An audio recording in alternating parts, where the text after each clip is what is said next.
നമസ്കാരം. ഇന്ത്യൻ എണ്ണ ഇറക്കുമതിയിൽ വൻ മാറ്റം സംഭവിക്കാൻ പോകുകയാണ്. അറബികൾക്കൊപ്പം നിലയുറപ്പിക്കുന്ന ഇന്ത്യൻ തന്ത്രത്തിൽ ആടി ഉലയുകയാണ് റഷ്യ. എന്താണ് വിഷയം? നമുക്ക് പരിശോധിക്കാം. റഷ്യ ഉക്രൈൻ യുദ്ധത്തെ തുടർന്ന് സമാഗതമായ ലോക രാഷ്ട്രീയ സാഹചര്യമാണ് ഇന്ത്യയുടെ എണ്ണ ഇറക്കുമതി ഭൂപടത്തിൽ വലിയ മാറ്റങ്ങൾ വരുത്തിയിട്ടുള്ളത്. പാശ്ചാത്യ രാജ്യങ്ങൾ റഷ്യൻ ക്രൂഡ് ഓയിലിന് ഉപരോധം ഏർപ്പെടുത്തിയതോടെ വൻ വിലക്കിഴിവോടെ റഷ്യൻ എണ്ണ വാങ്ങാൻ ഇന്ത്യക്ക് അവസരം ലഭിച്ചു. ഇതോടെ പരമ്പരാഗത എണ്ണദാതാക്കളായ പശ്ചിമേഷ്യൻ രാജ്യങ്ങളെ മറികടന്ന് റഷ്യ ഇന്ത്യയുടെ ഒന്നാം നമ്പർ ക്രൂഡ് ഓയിൽ സ്രോതസ്സായിട്ട് മാറുകയാണ്.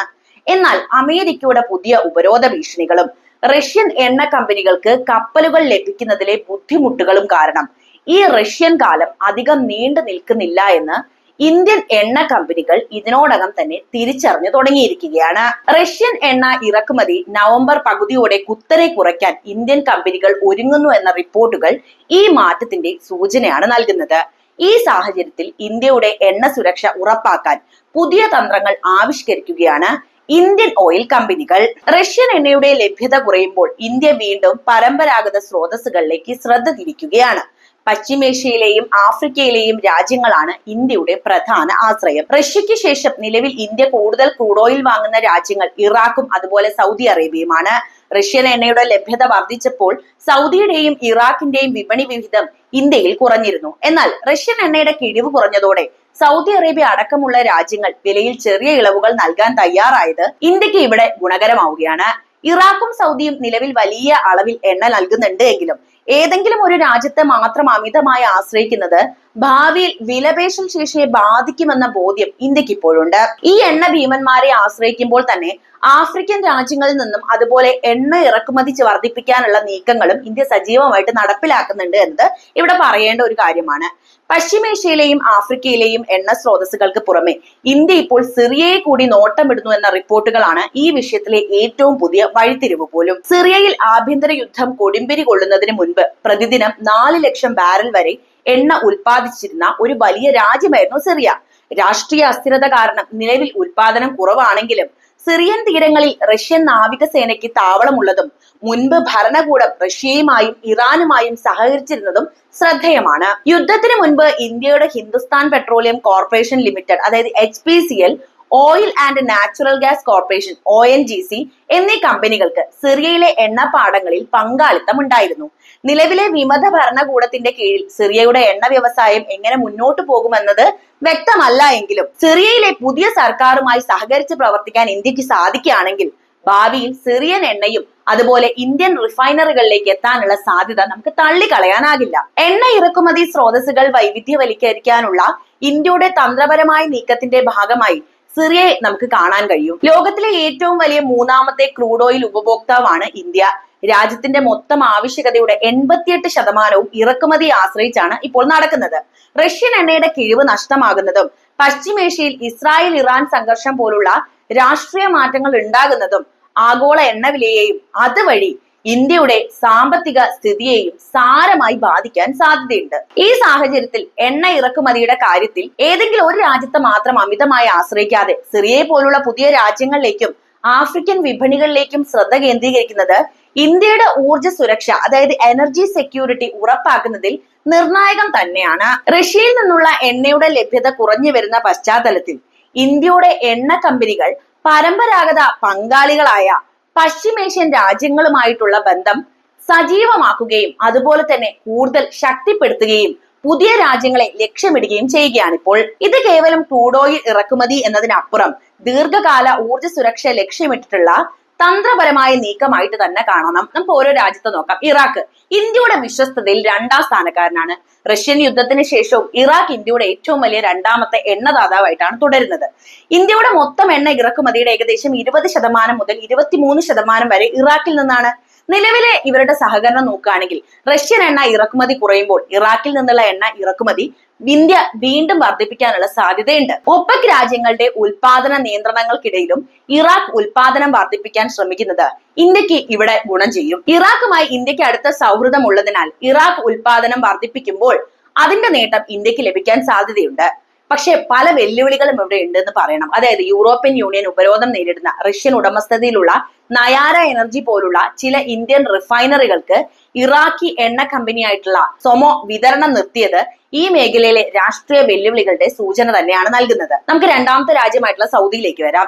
ദീർഘകാല പങ്കാളിത്തമാണ്, അതായത് പരമ്പരാഗതമായി ഇന്ത്യയുടെ പ്രധാന എണ്ണദാതാവായിരുന്ന സൗദി അറേബ്യ ഇപ്പോൾ 3-ാം സ്ഥാനത്തേക്ക് മാറിയെങ്കിലും ഇന്ത്യയുമായുള്ള തന്ത്രപരമായ പങ്കാളിത്തം ശക്തമാക്കുകയാണ് ഇപ്പോൾ അവരുടെ ലക്ഷ്യം. റഷ്യൻ എണ്ണയുടെ കിഴിവ് കുറഞ്ഞതോടെ സൗദി അറേബ്യൻ ഓയിൽ കമ്പനിയായ സൗദി അരാക്കോ ചില എണ്ണ ഇനങ്ങളുടെ വില കുറച്ചത് ഇന്ത്യക്ക് നേട്ടമുണ്ടായിട്ടുണ്ട്. ഇത് സൗദിയിൽ നിന്നുള്ള ഇറക്കുമതി വർദ്ധിപ്പിക്കാൻ കാരണവുമായി. ക്രൂഡ് ഓയിൽ വിതരണത്തിനപ്പുറം ഇന്ത്യയിൽ 2 എണ്ണ ശുദ്ധീകരണശാലകൾ, അതായത് റിഫൈനറികൾ സ്ഥാപിക്കുന്നതിനുള്ള ധാരണയിൽ സൗദിയും ഇന്ത്യയും ഇപ്പോൾ എത്തിയിട്ടുണ്ട്. ഈ ദീർഘകാല നിക്ഷേപം ഇന്ത്യയുടെ ഊർജ്ജ സുരക്ഷയ്ക്ക് നിർണായകം തന്നെയാണ്. പക്ഷെ ഇതിന്റെ ഇടയിലും വെല്ലുവിളികളുണ്ട്. അതായത് ഇറാഖിന്റെ കാര്യത്തിൽ എന്ന പോലെ ഉപരോധം നേരിടുന്ന ഇന്ത്യൻ റിഫൈനറികൾക്ക് സൗദി അരാക്കോ വിതരണം നിർത്തിയത് അന്താരാഷ്ട്ര സമ്മർദ്ദങ്ങൾക്കനുസരിച്ച് ക്രൂഡ് വിതരണത്തിൽ മാറ്റങ്ങൾ വരാം എന്നതിന്റെ സൂചനയാണ് നൽകുന്നത്. നമുക്ക് അടുത്ത രാജ്യമായിട്ടുള്ള സിറിയയിലേക്ക് വരാം. വീണ്ടെടുപ്പിനുള്ള സാധ്യതകളാണ് ഇവിടെ ഉള്ളത്. അതായത് റഷ്യൻ പിന്തുണയുള്ള മുൻ ഭരണകൂടവും ഇറാനുമായി സഹകരിച്ച് പ്രവർത്തിച്ചിരുന്ന സിറിയയെ ഇന്ത്യ ഇപ്പോൾ നോട്ടമിടുന്നത് എണ്ണ സ്രോതസ്സുകൾ വൈവിധ്യവൽക്കരിക്കാനുള്ള തന്ത്രത്തിന്റെ ഭാഗമായിട്ട് തന്നെയാണ്. ഇന്ത്യൻ പൊതുമേഖലാ എണ്ണ കമ്പനിയായ ONGC വിദേശ് ലിമിറ്റഡിന് സിറിയയിലെ അൽ ഫുറാത്ത് പെട്രോളിയം കമ്പനിയിൽ ഇപ്പോഴും നിയമപരമായ പങ്കാളിത്തമുണ്ട്. ആഭ്യന്തര യുദ്ധം കാരണം പ്രവർത്തനം നിർത്തിവെച്ചിരിക്കുകയാണ് എങ്കിലും ഈ ഉടമസ്ഥാവകാശം ഭാവിയിൽ മുതലെടുക്കാൻ ഇന്ത്യക്ക് സാധിക്കും. സിറിയൻ ഭരണകൂടവുമായി US അടക്കമുള്ള രാജ്യങ്ങൾ ബന്ധം മെച്ചപ്പെടുത്തുന്നതും അതുപോലെ തന്നെ GCC രാജ്യങ്ങളുമായിട്ടുള്ള സിറിയയുടെ ബന്ധം മെച്ചപ്പെടുന്നതും ഇന്ത്യക്ക് അനുകൂല സാഹചര്യമാണ് സൃഷ്ടിക്കുന്നത്. സിറിയയിലെ സാഹചര്യം സുരക്ഷിതമാവുകയും കേന്ദ്ര സർക്കാർ അനുമതി നൽകുകയും ചെയ്യുകയാണെങ്കിൽ ONGCക്ക് അവിടെ പ്രവർത്തനം പുനരാരംഭിക്കാനാകും. സിറിയയിലെ എണ്ണപ്പാടങ്ങളിലെ പഴയ പങ്കാളിത്തം വീണ്ടെടുക്കുന്നത് ഇന്ത്യയുടെ ദീർഘകാല ഊർജ ആവശ്യങ്ങൾക്ക് മുതൽക്കൂട്ടാകും എന്ന കാര്യത്തിലും യാതൊരുവിധ സംശയവുമില്ല. ഈ 3 രാജ്യങ്ങളുമായിട്ടുള്ള ബന്ധം ശക്തമാകുന്നതിലൂടെ ആഗോള എണ്ണ വിപണിയിലെ ഏത് അസ്ഥിരതയെയും പ്രതിരോധിക്കാനുള്ള ശേഷി ഇന്ത്യ നേടാനാണ് ശ്രമിക്കുന്നത്. ഇതേ സമയത്ത് റഷ്യക്ക് എന്താണ് പ്രശ്നം സംഭവിക്കുക? റഷ്യയുടെ ക്രൂഡ് ഓയിൽ ഇറക്കുമതി ഇന്ത്യ കുറയ്ക്കുന്നതും പുതിയ സ്രോതസ്സുകളിലേക്ക് ശ്രദ്ധ തിരിക്കുന്നതും പലതരത്തിൽ റഷ്യക്ക് ബുദ്ധിമുട്ടുണ്ടാക്കാനും റഷ്യൻ എണ്ണ വ്യാപാരത്തിൽ സ്വാധീനം ചെലുത്താനും സാധ്യതയുണ്ട്. റഷ്യയെ ബാധിക്കുന്ന പ്രധാന കാര്യങ്ങളാണ് ഇനി പറയുന്നത്. അതായത് ഒന്നാമത്തെ കാര്യം, ഏറ്റവും വലിയ വിപണി നഷ്ടപ്പെടാനുള്ള സാധ്യതയാണ്. അത് വലിയ രീതിയിൽ വരുമാനത്തിൽ കുറവുണ്ടാക്കും. ഉക്രൈൻ യുദ്ധത്തെ തുടർന്ന് യൂറോപ്യൻ രാജ്യങ്ങൾ റഷ്യൻ എണ്ണയെ കൈവിട്ടപ്പോൾ ഇന്ത്യയും ചൈനയുമാണ് റഷ്യയുടെ ഏറ്റവും വലിയ എണ്ണ വിപണികളായിട്ട് മാറിപ്പോയത്. ഇന്ത്യ റഷ്യൻ എണ്ണയുടെ ഏറ്റവും വലിയ ഉപഭോക്താക്കളിൽ ഒന്നാണല്ലോ. ഇന്ത്യ ക്രൂഡ് ഓയിൽ വാങ്ങുന്നത് കുറയ്ക്കുന്നത് റഷ്യയുടെ പ്രധാന വരുമാന സ്രോതസ്സുകളിൽ ഒന്ന് കുറയ്ക്കുകയാണ് ചെയ്യുന്നത്. ലോകത്തിലെ 3ാമത്തെ വലിയ എണ്ണ ഇറക്കുമതി രാജ്യമായിട്ടുള്ള ഇന്ത്യ വാങ്ങൽ കുറയ്ക്കുമ്പോൾ ആഗോള വിപണിയിൽ റഷ്യൻ എണ്ണയ്ക്കുള്ള ഡിമാൻഡ് കുറയും.